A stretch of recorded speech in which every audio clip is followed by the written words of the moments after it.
On UFC 300, second to last fight, Zhang versus Yan. Zhang, for me, like, she's the most known. I thought she was going to win, and she didn't disappoint. But at the beginning of the fight, when Jay got on the ring, she looked a lot bigger than Zhang.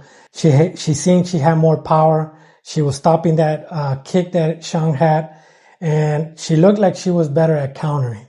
At the end of the round, Zhang had her on a rear naked chokehold, and the round ended. You could see Yan getting up, a little bit unconscious, stumbling, and went to her corner. Her cutman, according to Cormier, the cutman said, "I could make her recover fast from her being unconscious and stumbling." And that reminded me of a fight in boxing. There was a fight between Aaron Pryor and Alexis Agario. For people that don't know, that was like the main fight at that time. I believe Alexis Agario was from Nicaragua versus Aaron Pryor. And Pryor went to his corner. At that point, Agario was winning. The cornerman, his name was Panama Wallace. I believe his name was Panama Wallace. By the way, he got suspended afterwards because he had another fighter, something about the gloves, that they put something on the gloves, or they made something about the gloves, that each time that the fighter fought against the opponent, it will severely injure him. It injured him so bad that the opponent, I believe it was after the fight, died. And the Agario against Pryor fight, that cornerman, Panama Wallace, they told him, he said, "Give me the water," because he's trying to give water to Pryor. And they were handing him out the water, and he said, "No, not that water, the other water." And from there on, there was a conspiracy that water had some supplement that made Pryor recover, because after that round, Pryor came out and had an extreme stamina that he beat Agario, that the conspiracy lasted, and they had to have another fight.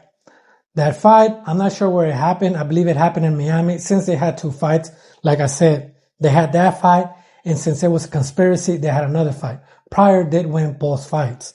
Back to the UFC 300, Zhang against Yan. At that point, that's what I was thinking. But the announcer that goes around the corners said that the cutman, what he did is he pinched or he pressed something in the nose that made her recover. Yet she didn't have that power or that sap after that round.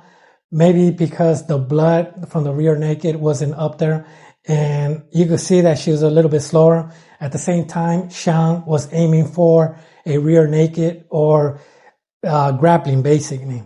And at the end of the day, at the end of the fight, Zhang won. She won most of the fight, or most of the rounds, by grappling and taking Yan to the ground.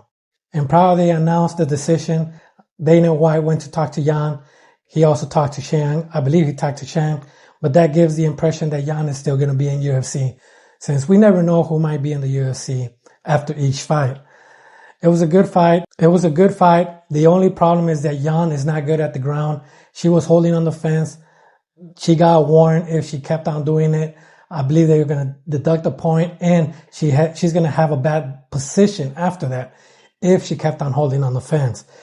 I did not see a lot of holding because I was paying attention on where the hands were, how the rear naked, but I did see two of them where it was obvious that she pulled on the fence. But besides that, I kind of didn't see it, but I wasn't paying attention to the hands, to her specific hands. I was looking more at Zhang, the way she was trying to do the rear naked and the way she was pounding so she could get her hands on that position. And that's about it on the Zhang versus Yan. It was a good fight for me. I liked it. I liked the three main cards plus Jarai. And that's about it. Thank you. Thank you for watching.